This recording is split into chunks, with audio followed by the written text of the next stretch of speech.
Hello everyone and welcome back to TowerGate. It is TowerGate day number 969, November the 25th, 2019, Tuesday. Thank you so much for tuning in. Okay, so tonight I'm going to do something a little bit different from what I normally do. As you know, I am in the process of reading right now the Lee Smith book, The Plot Against the President. Tonight I'm going to spend most of my time working from this book, specifically chapter 6. But before I do that, there are just a couple news items I do want to hit for the day, because there's nothing really, groundbreaking in the Spygate issue out there today. There's some other good stories I would normally talk about, but you can get them yourself off, Gateway Pundit, Daily Caller, Citizen Free Press, Breitbart, wherever you want to go, and you can get most of that stuff for yourself. Because there's actually some pretty good news stories today, but I really want to focus because I think it's more important on this chapter 6 of the Lee Smith book, which works in concert with chapter 4, which we've already covered. So I'm going to recap that, go through chapter 6. I'm going to tie it all together for you, and what you're going to learn by the end of this video is you are going to know, to the extent which anyone could know, based on open sources and whatever sources Lee Smith has, exactly how the dossier came about. And I think Lee Smith is about 95% got it nailed. I don't have time, obviously, to go through and read the entire chapter to you, but I will pick out certain sentences or paragraphs which will seem at first a bit fragmented. But at the end of that, I'm going to tie it all together for you, put it all together, and when we get done with this video, you are going to really, really understand exactly how the so-called Steele dossier came into being. So let's hit a couple of these news stories and we'll get right to it. So the New Republic is reporting, no friend to Trump, obviously, the New Republic, a very left-wing rag. The New Republic is reporting that the anonymous official who wrote the tell-all book on Trump is a guy named Guy Snodgrass, S-N-O-D-G-R-A-S-S. He was James Mattis, Mad Dog Mattis. He was James Mattis's speechwriter. He was also, he was a former speechwriter to James Mattis. And it was a former speechwriter to Bill Clinton named David Kusnet, who recognized the writing style, and he contacted Snodgrass and asked him. And of course, Snodgrass would not deny it. And then he tweeted out, after being contacted, "The swirl continues," and then he leaves a link to the story written by David Kusnet, explaining how he thinks he knows who the anonymous person is who wrote this book. Then, after this happens, another reporter from Mother Jones, Dan Spinelli, contacts Snodgrass and asks him about the same article, and Snodgrass would only say no comment at this time. But if you read the article, as I did, he clearly lays out where it's no way two writers could have that similar of a style of shaping the stories that they write. It is I think about 99% true. So this is the person who we heard about a couple months ago, who wrote an op-ed, I think it was in the New York Times, about how behind the scenes in the Trump White House, all these high-level officials around Trump were, terrified. He was incompetent. He's crazy. He should never be in this position. There's some people talking about a 25th Amendment coup. All this type of stuff was in that New York Times op-ed. And so he follows it up with this book, which he tries to remain anonymous. And of course, the book is more of the same, talking about, it gives a bunch of details that he either creates or, imagines in his mind about all these things going on behind the scenes in the White House. And keep in mind, he was General Mattis, James Mattis's speechwriter. So it looks like he has been outed. His name is Guy Snodgrass. The book's been out for about 2 weeks. I don't know if it's selling well. I haven't heard much about it. But it's out there, and it's just another hit piece on Trump by a hardcore anti-Trumper buried within the deep state in his White House, who was trying to do him great harm. And that shouldn't surprise us. So There you go. That is a fairly important story of the day, I think, and I think we're going to hear a lot more about this before the week is over. We also had a new poll that came out today, and this poll, if this poll is correct, this is incredible, but it is showing that 34% of black voters approve of Trump.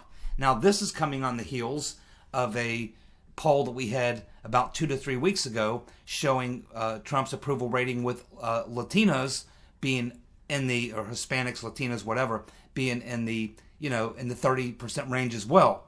So if you take a look at this, if this is true, if this actually manifests itself into the 2020 election, in the vote, if Trump wins even 30% of blacks and Latinos, it's not only going to be a major landslide, super landslide victory for Trump in 2020, it could spell possibly, certainly the end of the Democratic Party as we know it. The Democratic Party would have to completely replatform because Trump would have stolen 30% of two hardcore base groups of voters that the Democrats must have to win elections. Not just presidential elections, but congressional seats and Senate seats, not just in the federal government, but in state houses. This could spell absolute disaster for Democrats if these numbers pan out in 2020. Unbelievable. If this is true, if it pans out, it's going to be epic. I mean, I don't know what word to describe it. Something that we would have never ever seen in politics ever before. Never would there have ever been a candidate who, after just one term in office, could swing two large minority voting blocks by 300%.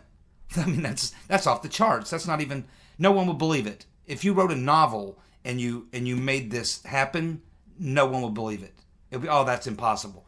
But if Trump gets around the 30% range of blacks and Latinos, he will have actually done it. And that would spell essentially the end of the Democratic Party as we know it. They'd still have the name Democratic Party, but they would have to completely replatform. And I don't know where they're going to go because they gave up white middle-class blue-collar workers to cater to the 30% or to cater to the blacks and Hispanics. If in the process of giving up the white, middle-class blue-collar voters in order to cater to these other two groups, thinking that they would make up the difference, if they lost not only the white middle-class blue-collar vote that they gave up, but they also lose 30% of the two groups that they gave up that white middle-class vote for, I mean, that's that's the end of the game right there. It's over. Trump will win in a mega blowout. It won't even be close. It will be a joke. It will be actually embarrassing. And also something that we have going on right now, which is unbelievably good strategy by the Republican National Committee, is that right now in those 31 seats that are currently held by freshman Democrats who just won them seats back in the last midterm, promising not to go to Washington and go for impeachment or any of that. They were going to work with the president. They were told basically to don't say anything about impeachment and run like you're a Republican. Use Republican talking points. The trade deals, the tax cuts, the whole 9 yards. They went out and campaigned as Republicans. That's how they won those 31 seats in red districts. But as we can see, since they were elected, they've done nothing. And these 31 Democrats signed on to the impeachment inquiry. So in every one of these voting districts, in these 31 districts, the Republican Party, with massive amounts of money that they have on hand, Trump and the Republicans are on track to raise $2 billion. The Democrats have about $1 million, less than $1 million right now on hand. That's how bad it is. The Republicans have about $300 million. The Democrats have about $1 million. So they don't even have the money to fight back, to put up ads to fight back. And apparently, in these 31 districts that are being held by these freshman Democrats who won in the midterms last time, these ads are being basically, they're all over TV and radio, and they're hardcore killer ads targeting exactly what I just told you. And they're devastating, and the Democrats do not have the money to even respond. It's a bloodbath that's occurring, and things are looking good for a huge victory, not just in 2020 by Trump, but by taking back the House. And these 31 Democrats are likely to get blown out. It's not even going to be close. They are getting hammered right now as we speak. Excellent move by the Republican National Committee. Now, let's get to Lee Smith, the plot against the president. About a week and a half ago, I covered Chapter 4. Tonight, we're going to talk about Chapter 6. But Chapter 4 and Chapter 6 go together because they lay out the origins of the dossier. If you really want to know how the dossier came about, those two chapters tell you. And it's brilliant how Lee Smith lays this out for you. Keep in mind, in Chapter 4, the Proto Dossiers. That was Chapter 4. What were the Proto Dossiers? The Proto Dossiers were 4 dossiers that were released right around the end of April through about the 20th of May. And these 4 dossiers, essentially Proto Dossiers, lay out literally everything that is in the what would eventually become the Steele Dossier. The only exception is that in the Steele Dossier, all of these things that are in the Proto Dossier, it's the same stuff, but extremely embellished. Extremely embellished. And so these 4 Proto Dossiers, as we learned, had been spread all over Washington, D.C. Every Democrat liberal reporter had these Proto Dossiers. They were given to Democrats on the Senate Intelligence Committee, Democrat leadership in Congress, Democrats in the Gang of 8. Steny Hoyer had a copy. Even Paul Ryan, apparently, and his staff, chief of staff, was even given a copy of some of these Proto Dossiers. They're essentially a stripped down version of what would eventually become the so-called Steele Dossier. Now, all these reporters were getting all this stuff, and as you can see, and as laid out in these 2 chapters, as soon as, and keep in mind, these Proto Dossiers were out there and being spread around long before, 2.5 months before, Steele was even hired by Confusion GPS. So the material that Steele would be eventually in the so-called Steele Dossier, which were memos that came out one at a time until they were compiled together to create one dossier. All these things were out there for 2 months before Steele ever even joined or was even hired by Confusion GPS.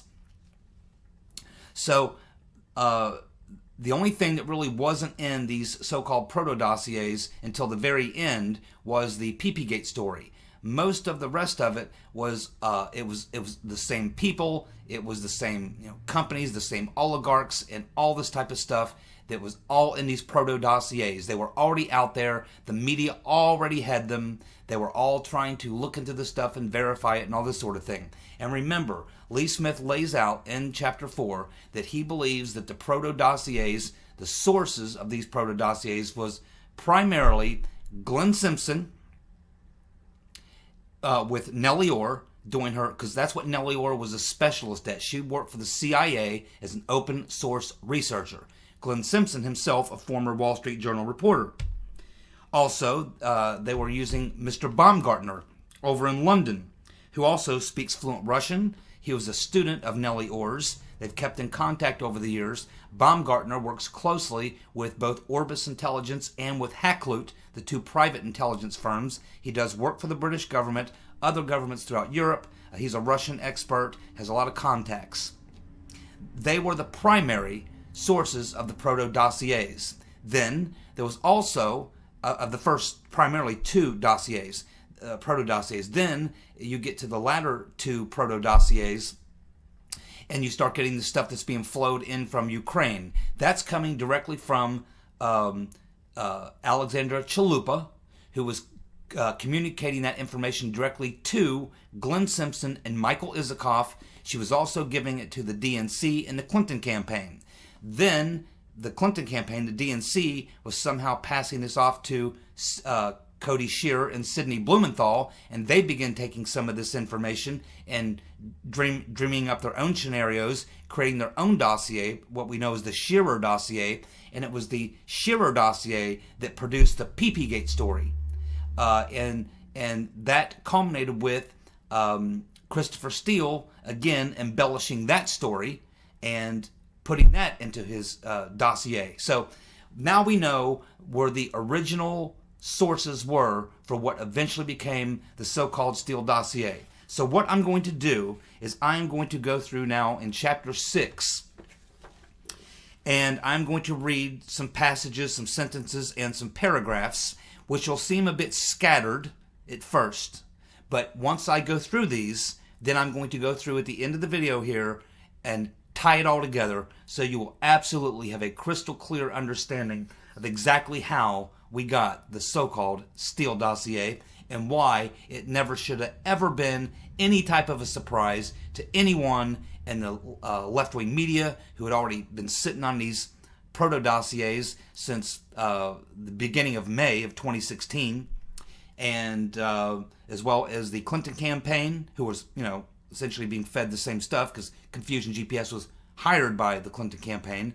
Also, various members of Congress, Democrats on the House Intelligence Committee, Democrats in the Gang of Eight, some Democrats in leadership, including Steny Hoyer, all getting this information. Even Paul Ryan's chief of staff was given a couple of these proto-dossiers. So now that we know what the proto-dossiers were, and we know that they were the foundation for what Steele would eventually be given, and then he would take it and really, really embellish it. Because remember, the proto-dossiers were essentially open source research. Glenn Simpson is a reporter, former reporter, journalist. Nellie Orr is an open source researcher. Baumgartner is kind of the same, sort of an open source researcher. And so they were getting all their stuff through open source research. And that's what was in all these proto-dossiers. But what they needed, because that was giving them kind of the corruption, because that's what Glenn Simpson was reporting on, and that's what Nellie Orr was looking at, and all this kind of stuff. But they didn't really have the intelligence angle that they quite needed, and that's why they brought in Steele to spread his magic dust, being an intelligence, a counterintelligence person, to bring it in so that he could sprinkle the magic intelligence dust onto it and embellish it and make it into something that would pass the sniff test for a counterintelligence operation. So let's go ahead and get into it right here. Chapter 6. And Chapter 6 is titled The Avatar. So Lee Smith kind of describes Christopher Steele and his role in putting together the dossier as being kind of an avatar. So again, some of these sentences and paragraphs I'm going to read are going to sound a bit fragmented because you're not going to know necessarily what to relate them to because you're just getting a sentence or a couple sentences or a paragraph. But I'm going to tie it all together for you, so don't worry. Just take it as I give it to you, and I'll put it together for you in just a minute. So, here's the first one. Glenn Simpson said that he had brought on Steele because his company had gathered all the public record information on Trump and had exhausted open sources, so Fusion GPS hired a specialist who could take the investigation further. And then what he does in the book, he literally lays out the proto-dossier, exact words, phrases taken directly from the proto-dossier, and he uses the biggest one, the one that had a lot of information in it, which was the May 20th proto-dossier, and then he takes you 1 month ahead to June 20th when the first couple Steele memos came out, and he shows you exactly how the Steele memos of June 20 exactly reflect exactly what, almost in some cases word for word, what's in the May 20th proto-dossier. So he summarizes it after showing you this. He summarized it by saying the pattern is clear. The June 20th memo, the Christopher Steele June 20 memo, used the May 20 proto-dossier as a template. It picked up themes from the earlier document and sensationalized them. The May 20th document was only one source for the June 20 memo. Steele's reports incorporated other Clinton-related Trump research as well. And that would be talking about what was being flowed into the Clinton campaign and Glenn Simpson from Alexandra Chalupa coming out of Ukraine and that was being fed to Hillary's henchmen, Cody Shearer and Sidney Blumenthal, who were kind of contriving their own little, what became known as the Shearer Dossier. Okay, so according to former CIA officer Robert Baer, Clinton associates Sidney Blumenthal and Cody Shearer began in March-April of 2016. The Shearer-Blumenthal memos relate that an FSB officer claimed there was a film of a woman urinating on Trump and that he had been caught on tape in the Moscow Ritz-Carlton in 2013. Clinton operatives must have believed that urination was a compelling theme, for in the June 20 memo, Steele claimed that Trump had hired prostitutes in 2013 to urinate on a bed in the Moscow Ritz-Carlton where President Obama had once slept. Just as I had suspected for a very long time, it was Cody Shearer who came up with the PP-Gate story. What had started as an opposition research project that had turned up little of substance and had transformed into a smear campaign. But Fusion GPS didn't need Steele for that. It had already shown its ability to dirty targets in its work for Obama campaign, Derwick Associates, and Veselnitskaya. With the beginning of Steele's reporting, Confusion GPS changed course. From the May 20 Proto Dossier to the June 20 memo, the Clinton-funded operative moved from opposition research to a document laying the groundwork for a counterintelligence investigation. The radical shift provides evidence that the dossier was written under direction with an eye to obtaining a warrant to spy on the Trump campaign. Finally, Steele's report made two claims not found in the May 20 document. First, it alleged that the Kremlin had been feeding Trump and his team valuable intelligence on his rivals, including Democratic presidential candidate Hillary Clinton, for several years. Much of it had come from bugged conversations Clinton had made on her various trips to Russia and focused on things she had said which contradicted her current position on various issues. Others were most probably from phone intercepts. However, according to Steele, the Russians had nothing incriminating on Clinton. The file compromised mainly eavesdropped conversations of various sorts rather than details or evidence of embarrassing behavior. Presumably, the client that had paid Confusion GPS to distribute Trump-Russia disinformation to the press was relieved to find that the Russians had nothing embarrassing on the candidate, Clinton. So Clinton campaign officials couldn't have been more delighted had they dictated the finding themselves. He's obviously being sarcastic.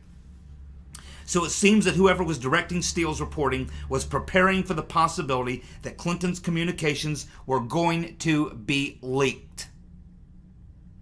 It appears that the memo was part of a cover story that would not only defend Clinton, but also damage her rival. It was the Russians who gave Clinton stolen communications to Trump, and he was in the Kremlin's pocket.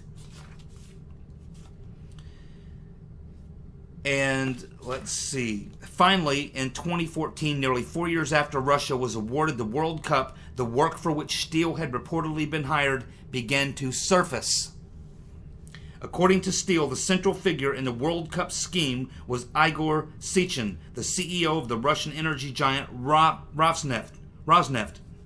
Steele must have been fixated with Sechin. Just 2 years after he named him as Putin's bagman for Russia's World Cup bid, Steele identified him as the mastermind of the Kremlin's effort to tilt the U.S. presidential election to Trump. Clinton campaign manager Robbie Mook pushed it one step further. The Russians, he told CNN, Jake's Tapper, on July 24th, had done it to help Trump.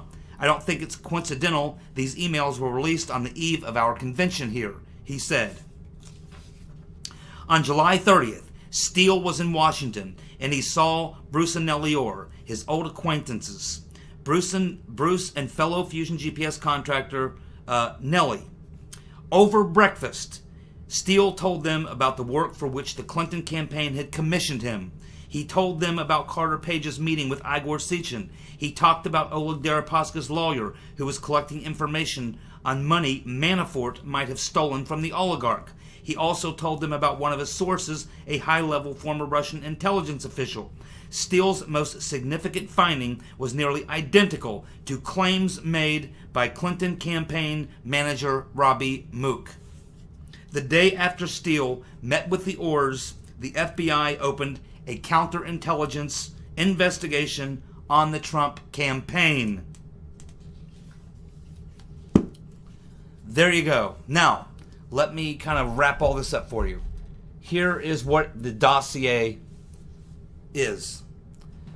Back in 2007, Glenn Simpson and his wife, Mary Jacoby, were working for the Wall Street Journal. They were writing these stories, something they were really into and were really onto as a story. They were writing about how American lobbyists in Washington, D.C. were smoozing with Russian oligarchs and working for them so that they could get influence with the most powerful people in Washington. The poster boy for these types of lobbyists, it was Manafort. Now you also had, back in 2014, Christopher Steele, who had been hired by the British government, as many governments had hired their own private investigators, to look into the scandal that was going on with the International Soccer Association, of which, if you remember, there was about a dozen people eventually indicted in countries who were penalized for being involved. Now, one of the main countries that was under suspicion was Russia, and it was the Brits who had hired Christopher Steele to dig into that. So Christopher Steele basically did this research. Now, as it turned out, the research he submitted to FIFA, their lawyers looked at it and really couldn't do anything with it. They didn't think it was very well done. They couldn't verify very much of it. It seemed to be kind of scattered and not really all that effective, could never be used in the court hearings to prosecute anybody, especially the Russians or anyone else. And so really, it ended up having really no impact whatsoever. The Russians were not one of the countries that got in trouble. There was no Russians tied in the FIFA scandal or charged in the FIFA scandal. Steele's work was basically not very good, not very complete, and didn't actually bring about any convictions of Russians having any involvement in the FIFA scandal. But if you look at the Glenn Simpson, what Lee Smith does here is he takes the exact words, sentences, phrases, paragraphs out of Glenn Simpson's work from 2007, and then he takes the exact words, phrases, paragraphs from the work from Christopher Steele's research on FIFA back in 2014. It's the same names, the same Russian companies, the same oligarchs, the same circumstances, the same situations, literally rehashed and put into these what originally became Proto Dossiers. So this is really where most of it comes from, with a little bit more of it being pipelined from Alexandra Chalupa, the DNC operative, being paid by the DNC and the Right Reverend Clinton. She was bringing in this other stuff to mix in with Glenn Simpson's 2007 work, Christopher Steele's 2014 work, all compiled together, slap a little bit of Cody Shear's salacious PP-Gate story on top with some of Chalupa's stuff coming out of Ukraine through Isikoff and Simpson, compile all that together, put it all together, and there you have the Christopher Steele dossier. That is the Christopher Steele dossier. Unbelievable. And again, if you don't have a copy of the book, you might want to pick it up, but you can literally go through chapter 4 where he lays out the proto dossiers and shows you, here is the proto dossier of May 20th or one of the other three, shows you exactly, word for word, line for line, paragraph for paragraph, the same people, the same situations, the same companies, the same oligarchs, all of it. It is nothing more. The so-called Steele dossier is nothing more than rehashed work from Glenn Simpson back in 2007 at the Wall Street Journal, rehashed Christopher Steele 2014 stuff from the FIFA investigation he was a part of.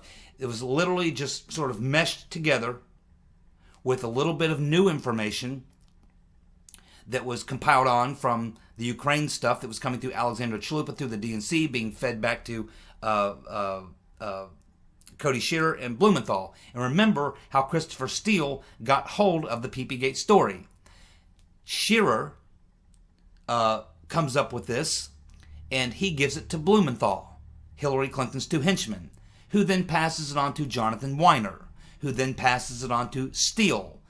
Steele got the PP-Gate story from Weiner, who got it from Sidney Blumenthal, where it originated from with Cody Shearer, Clinton's henchman, which is that's Cody Shearer's MO. That's the kind of stuff he does. He's not a real journalist. He's not a real investigative reporter. He's not a researcher. He's not an intelligence analyst or any of those things. He's just he just throws a lot of garbage, smears. He's a political operative you bring in a political campaign to smear your opponent. That's what he does. That's exactly what Glenn Simpson and Fusion GPS do. They are smear merchants. You hire them to smear your opponent.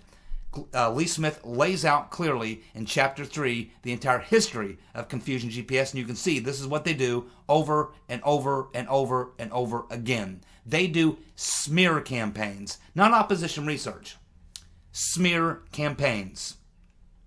So this is where it all comes from. What makes this different is that the Rotten Reverend Clinton and key people, likely Sidney Blumenthal, maybe Slick Willie working with her, possibly Podesta, the brain trust of the Hillary Clinton campaign, obviously got together and said, hey, the media is not, we're putting out these proto dossiers. Glenn Simpson is passing out the damn proto dossiers like they're candy all over Washington, D.C., all through the month of May.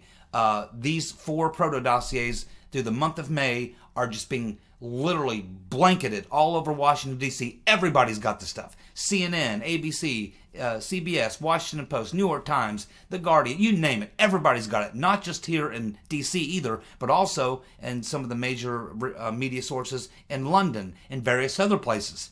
So they've got all this stuff. It's the October surprise. It's supposed to take down Trump. But the media can't run with it because they really can't verify much of it. And what they can verify is just stuff that Nellie Orr and Glenn Simpson got from open source research. And there's no crime. Trump went to Moscow for the Miss Universe pageant in such and such a year. Okay. And there he met with Agrilov. Yeah. And then you've got this other proto dossier that comes out that brings up this Klemnik guy, which we now know he's an informant for the government. And so there are all these things, but you can't really do anything with it. The media could do nothing with it. So the Rotten Reverend Clinton got very, very frustrated and realized we have to do something different. And that's when they got the idea to take this information and to try to funnel it and pipeline it into the FBI or the CIA or wherever they could. And that's when you started seeing, so that's when they hire Christopher Steele. Right at about the end of April, they hire Christopher Steele, and the proto dossiers are now on their way out the door. Simpson's passing them out, blanketing them all over the damn place. Everybody's got the stuff. And then along comes Steele, and then a month later, here comes the first Steele memo, and the second Steele memo, and the third Steele memo. And the stuff that's in these Steele memos is nothing more than bits and pieces extracted out of the proto dossiers and extremely embellished in such a way that they now could become crimes, or certainly the need for counterintelligence investigation or something like that. So they pipeline this stuff into the FBI, into the CIA, through the State Department. They're funneling it in every which way they can, using Jonathan Weiner through the State Department, using Christopher Steele through the State Department and the FBI, using Glenn Simpson to pump it through Bruce Orr to get it into the DOJ, that he can pass it on to his people in the FBI. So this stuff is being pipelined like crazy, like raw sewage into these various departments of government. And that's when they decide, okay, we'll launch this counterintelligence operation. This gives us the reason to do it. But keep in mind, the crime here, the corrupt FBI, DOJ officials, all these people knew exactly where it was coming from. They knew about the proto dossiers. They knew about exactly what Steele's information. As soon as they saw Steele's information, they had to know it's from these proto dossiers. Not only that, but the lying, corrupt media, when BuzzFeed released the dossier, the so-called Steele dossier, in January of 2017, when that came out, every journalist all over the damn place would have read that dossier and said, this ain't nothing new. This is that stuff that was being blanketed all over DC back at the beginning of May. 6 months ago, this stuff was being thrown all about. This is just reworded and rehashed. You see what I mean? What a scam. There you go, my friends. Thank you so much for tuning in. I'm out of time. I'll be back tomorrow with more TowerGate. See ya. Bye.